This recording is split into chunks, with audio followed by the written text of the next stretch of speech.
Assalamualaikum warahmatullahi wabarakatuh. Perkenalkan nama saya Rivaldi Saiful Mikdar, NIM 41224231104882 dari program studi S1 Manajemen Fakultas Ekonomi dan Bisnis Universitas Winaya Mukti. Pada video kali ini saya akan mempresentasikan laporan hasil praktek kerja magang saya yang berjudul Pengelolaan Administrasi pada Human Research Development atau HRD di perusahaan PT Teknolife Kreasi Industri Utama. Sebelumnya saya mengucapkan terima kasih kepada yang terhormat Bapak Dr. Haji Deden Komar Priyatna, ST, SIP, MM, CHRA, selaku Rektor Universitas Winaya Mukti.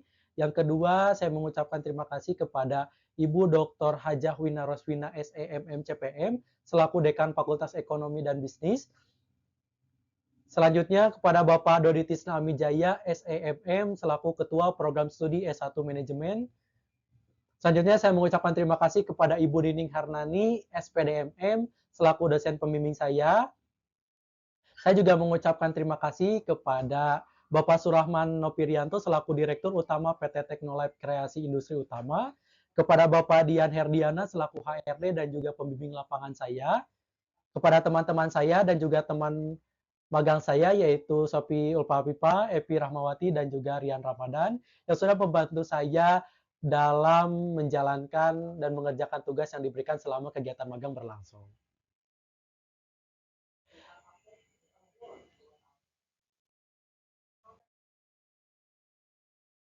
Adapun pembahasan yang dibahas pada video presentasi kali ini, yaitu yang pertama ada latar belakang, yang kedua ada landasan teori, yang ketiga ada profil perusahaan, yang keempat ada aktivitas magang, dan juga yang kelima ada pengelolaan administrasi.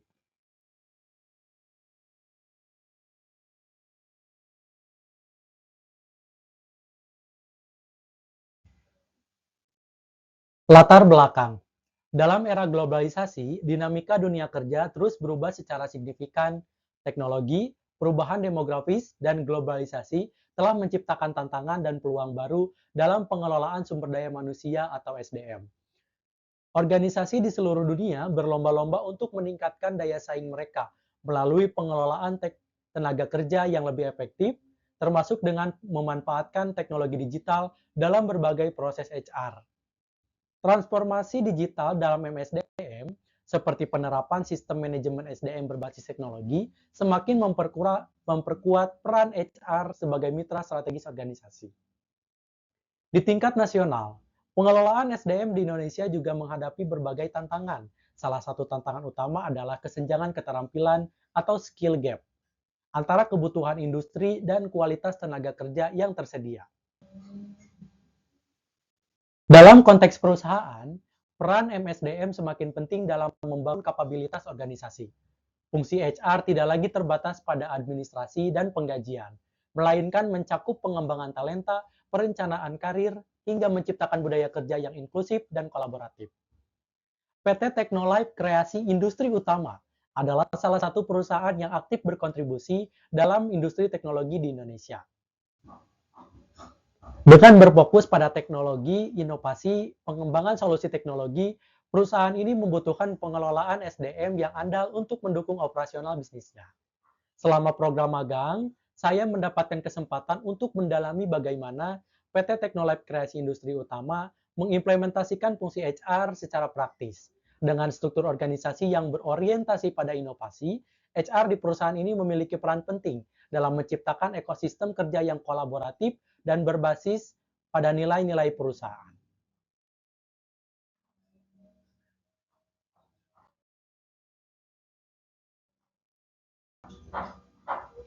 Selanjutnya ada tujuan dan manfaat.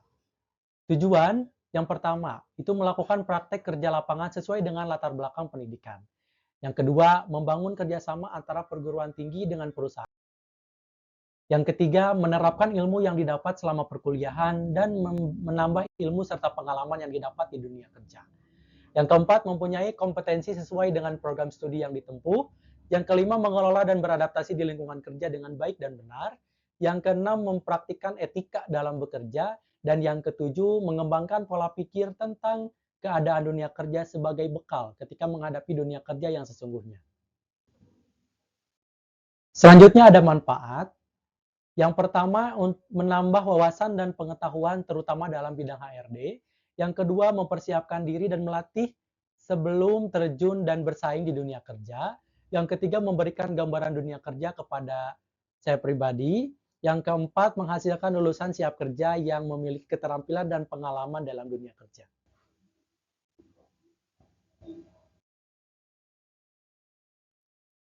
Pembahasan yang kedua yaitu mengenai landasan teori.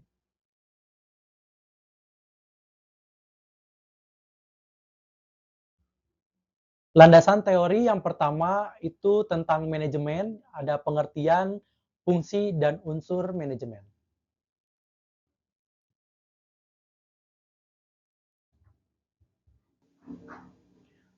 Pengertian manajemen. Kata manajemen secara etimologis berasal dari bahasa Prancis kuno dan bahasa Italia. Dalam bahasa Prancis kuno, manajemen yang artinya seni mengatur dan melaksanakan. Sedangkan dalam bahasa Italia, maneggiare yang artinya mengendalikan. Menurut Aditama tahun 2020. Fungsi manajemen secara umum terdapat 4 fungsi manajemen yaitu perencanaan atau planning, pengorganisasian atau organizing, pengarahan atau directing, dan pengendalian atau controlling. Unsur-unsur manajemen itu yang pertama itu ada man, sumber daya manusia, yang kedua ada money atau uang, yang ketiga ada material atau bahan, yang keempat ada mesin atau mesin, yang kelima ada metode atau metode, dan yang terakhir ada market atau pasar.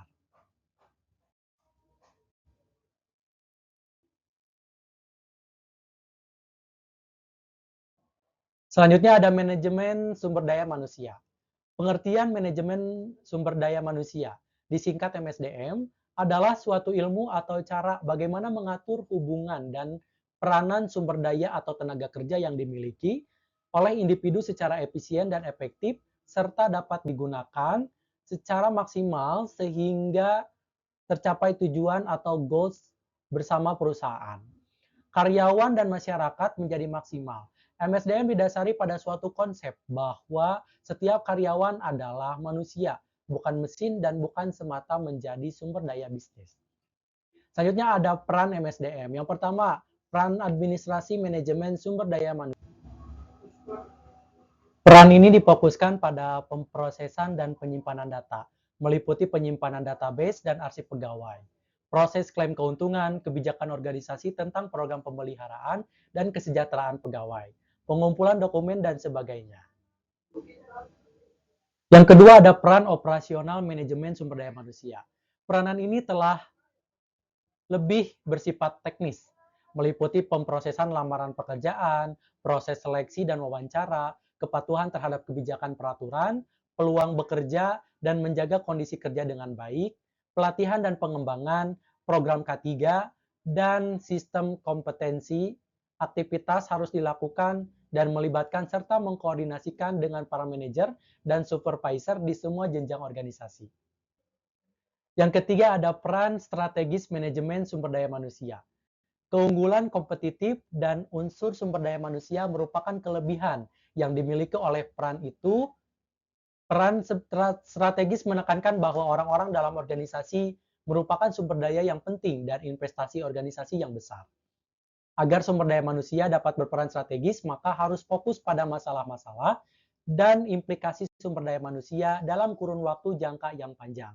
Apabila terjadi perubahan tenaga kerja dan kekurangan tenaga kerja akan berpengaruh terhadap organisasi.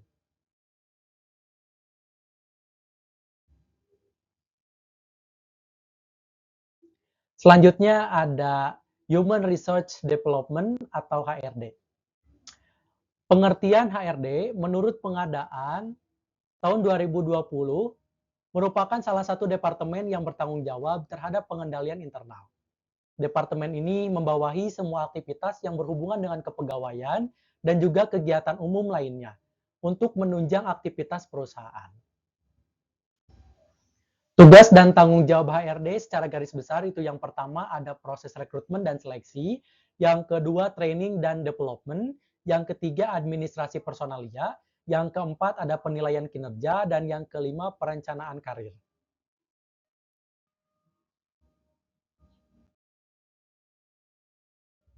Pembahasan yang selanjutnya yaitu tentang profil perusahaan.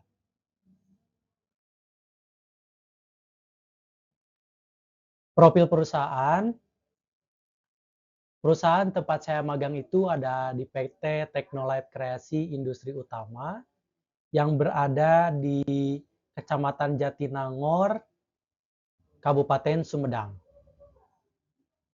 Visi misi perusahaan yaitu yang pertama menjadi perusahaan manajemen fasilitas terintegrasi dan terhandal dan terpercaya di Indonesia.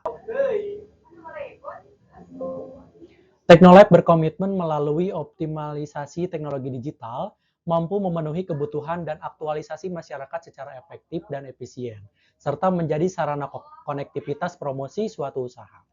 Teknolife juga menyediakan fasilitas untuk kebutuhan event dan exhibition, ballroom, pusat oleh-oleh, kafe dan resto, cafe shop, coworking space, study space, creative studio, serta beauty clinic. Dengan konsep one-stop service, Teknolife berkeyakinan bahwa sebuah sarana pusat kegiatan masyarakat harus saling terintegrasi dalam memberikan pelayanan dan pemenuhan kebutuhan guna menghadapi sebuah tantangan global yang terus berkembang dan berkelanjutan. Visi misi PT Teknolife. Visi menjadi perusahaan manajemen fasilitas terintegrasi yang terhandal dan terpercaya di Indonesia. Dengan misi memberikan pengalaman terbaik kepada pelanggan melalui pelayanan yang berkualitas, berkesinambungan dan terarah.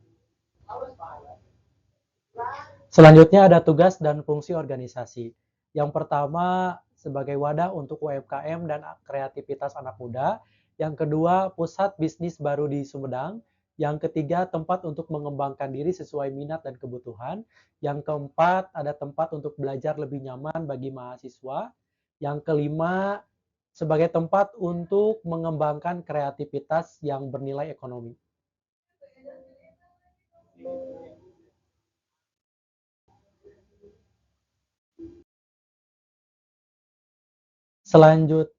Selanjutnya ada struktur organisasi. Struktur organisasi PT Teknolife Kreasi Industri Utama sendiri di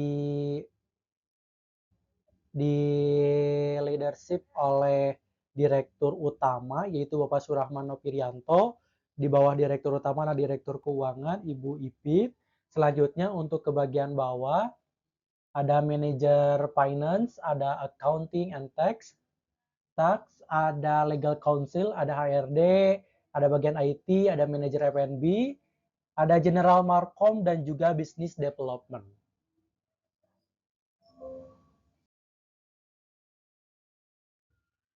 Selanjutnya ada kegiatan usaha sendiri untuk perusahaan Teknolife. Itu ada Travail Meeting Room, ada Need Study Space, ada juga Training Room, ada Virtual Office Teknolife, ada Travail Coworking, ya ada juga Plaza Exhibition.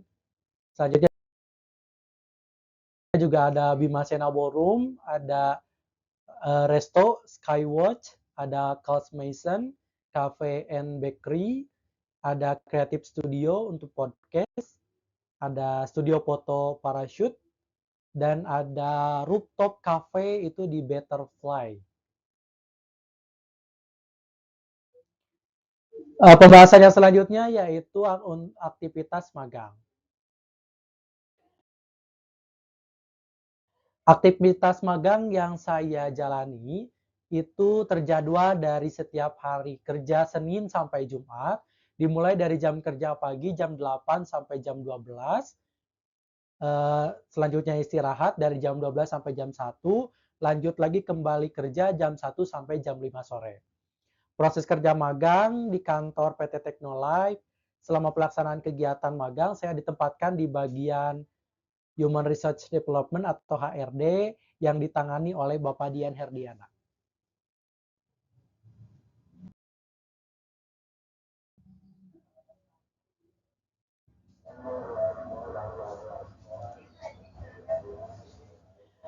Walaupun kegiatan saya selama magang itu yang pertama, saya diberikan tugas untuk menginput logbook harian Office Boy atau OB. Yang kedua, saya menginput log aktivitas perbaikan teknisi. Yang ketiga, menginput surat sakit, izin maupun cuti dari karyawan. Yang keempat, menginput surat keterangan lembur kerja karyawan. Yang kelima, mengisi data formulir pengajuan perjalanan dinas karyawan. Yang keenam, mempersiapkan berkas calon karyawan pada saat sebelum kegiatan interview. Yang ketujuh, melakukan seleksi calon karyawan yang memenuhi kualifikasi di platform lowongan kerja. Yang kedelapan itu membagikan form biodata karyawan untuk update data karyawan terbaru. Yang kesembilan, menginput data karyawan ke database dan HIRIS atau Human Research Information System. Yang ke-10, saya membuat absensi untuk karyawan kasual. Pembahasan yang selanjutnya yaitu tentang pengelolaan administrasi SDM.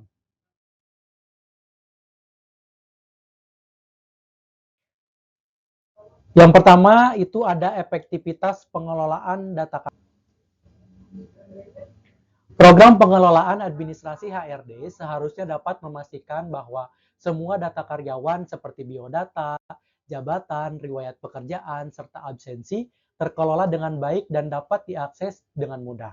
Jika ada data karyawan dikelola dengan sistematis dan terstruktur, HRD dapat melakukan pemantauan terhadap perkembangan karyawan, evaluasi kinerja, serta pengambilan keputusan terkait promosi. Yang kedua, pengelolaan absensi dan cuti karyawan. Salah satu elemen penting dalam administrasi HRD adalah pengelolaan absensi dan cuti karyawan. Proses ini harus dilakukan dengan hati-hati untuk memastikan karyawan yang tidak hadir, baik karena sakit, izin, atau cuti, tercatat dengan akurat. Pengelolaan absensi yang tidak efektif dapat mengganggu perhitungan gaji, insentif lembur, dan evaluasi kinerja. Yang ketiga, pengelolaan surat sakit, izin, dan cuti. Pengelolaan surat sakit, izin, dan juga cuti karyawan juga merupakan bagian dari administrasi HRD yang memerlukan sistem pencatatan yang jelas. Setiap pengajuan surat sakit atau izin karyawan perlu divalidasi dan diproses sesuai dengan prosedur yang telah ditetapkan. Jika pengelolaan ini tidak dilakukan dengan baik, bisa menimbulkan kebingungan terkait status kehadiran karyawan atau bahkan terjadinya penyalahgunaan hak cuti. Pelaporan yang efektif, selanjutnya ada pelaporan dan dokumentasi. Pelaporan yang efektif adalah kunci untuk mengukur kinerja sistem administrasi HRD. Program pengelolaan administrasi di HRD sebaiknya mencakup pelaporan secara berkala mengenai absensi, cuti, lembur, dan kinerja karyawan. Yang kelima, penggunaan teknologi dalam pengelolaan administrasi. Dengan perkembangan teknologi, banyak perusahaan yang mulai beralih ke sistem HIRIS atau Human Research Information System untuk mengelola data karyawan secara otomatis. Penggunaan sistem berbasis teknologi ini mempermudah pengelolaan administrasi HRD karena memungkinkan integrasi data, pengelolaan informasi lebih cepat, serta penghematan waktu dan biaya operasional.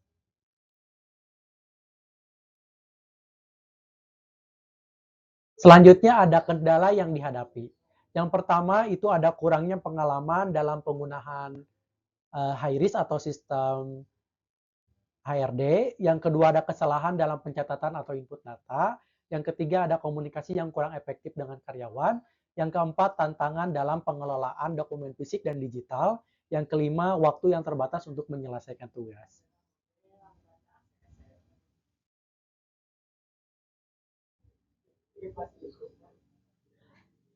Selanjutnya ada kesimpulan. Pengelolaan sumber daya manusia atau SDM di PT Teknolife Kreasi Industri Utama memiliki peranan yang sangat penting dalam mendukung kelancaran operasional perusahaan. Pengalaman ini mendemonstrasikan bahwa pengelolaan SDM yang efektif dapat berkontribusi pada keberhasilan organisasi secara keseluruhan. Oleh karena itu, laporan ini diharapkan dapat menjadi referensi yang bermanfaat bagi perusahaan dan akademisi dalam menghadapi dinamika pengelolaan SDM di era modern.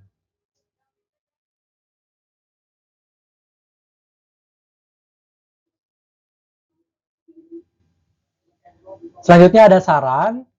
Saran saya terhadap perusahaan terus meningkatkan sistem pengelolaan data karyawan dengan memanfaatkan teknologi informasi yang lebih canggih seperti sistem manajemen SDM berbasis digital. Selain itu, perusahaan juga perlu melakukan evaluasi dan memberikan umpan balik secara rutin terhadap kinerja karyawan untuk memotivasi mereka mencapai hasil yang lebih baik. Diharapkan perusahaan dapat meningkatkan efektivitas pengelolaan SDM dan mencapai tujuan organisasi yang lebih baik.